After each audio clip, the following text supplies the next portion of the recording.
सुरांची ही महफिल संपूच नाही असे आम्हाला वाटत होते। गजल उसने छेड़ी मुझे साज देना, गजल उसने छेड़ी मुझे साज देना, जरा उम्र रफ्ता को आवाज देना, जरा उम्र रफ्ता को आवाज देना। यावेळी प्रीती नवघरे यांनी त्यांच्या व्रतांतर्गत आज सृजनच्या या कार्यक्रमात रांगोळीच्या साहाय्याने चितारलेल्या होत्या। त्याची प्रचिती या मैफिलीने आणून दिली। 2 महिन्यांपूर्वी नीता पुल्लीवार आणि चैताली खटी या मायलेकी सृजनच्या मंचावर येऊन गेल्या। प्रयोगशील सृजनच्या व्यासपीठावर आज मुक्ता व सुखदा या मायलेकी आल्यात। या दोघींचे आभार। या मैफिलीचा समन्वय आणि साऱ्या गायक व वादक कलाकारांची निवड मुक्ता बोसावार यांनी केली, त्याबद्दल त्यांचे विशेष आभार। हेमंत शेंडे, नीता उत्तरवार, अथर्व सतीश कौरासे, प्रशांत श्यामकुवर, शुभम लोखंडे, सतीश कौरासे, शंकर बोलम, संघपाल मुंढे, मोरेश्वर मडावी या गायक व वादक कलाकारांनी सृजनला उत्तम सहकार्य केल्याबद्दल त्यांचे आभार। या मैफिलीची रंगत वाढविणाऱ्या साऊंड सिस्टम संचालकाचेही आभार आणि अर्थातच मायबाप रसिकांचेही आभार। पुढील महिन्यात एका नवीन विषयावर भेटण्याची ग्वाही देत मी माधुरी कटकोसवार आपला निरोप घेते। शुभरात्री।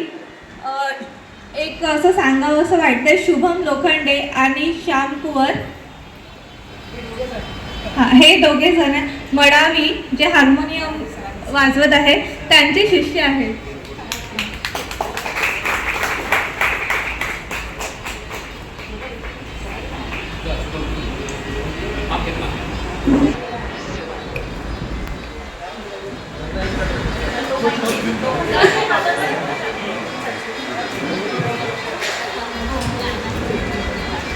दोन शब्द ऐकून घ्या। मी प्रशांत शंकर, एबी म्युझिक, जसा की माझा परिचय देण्यात आला। या सगळ्या गोष्टीचं श्रेय हे माझ्या गुरुजी अर्थातच आदरणीय मोरेश्वर मडावी सरांना जातो। त्यांनी खूप एफर्ट्स घेतले, खूप परिश्रम घेतलेत, कुठेतरी आपल्यापर्यंत संगीताची सेवा माझ्याकडनं होऊ शकत आहे किंवा जो काही प्रयत्न हा माझ्याकडनं होतो आहे, हे सगळी गुरूंची लीला म्हणता येईल। एक परमेश्वराची लीला असते आणि एका विद्यार्थ्यासाठी त्यांचा गुरुचा आशीर्वाद हा परमेश्वरांच्या आशीर्वादासारखाच असतो।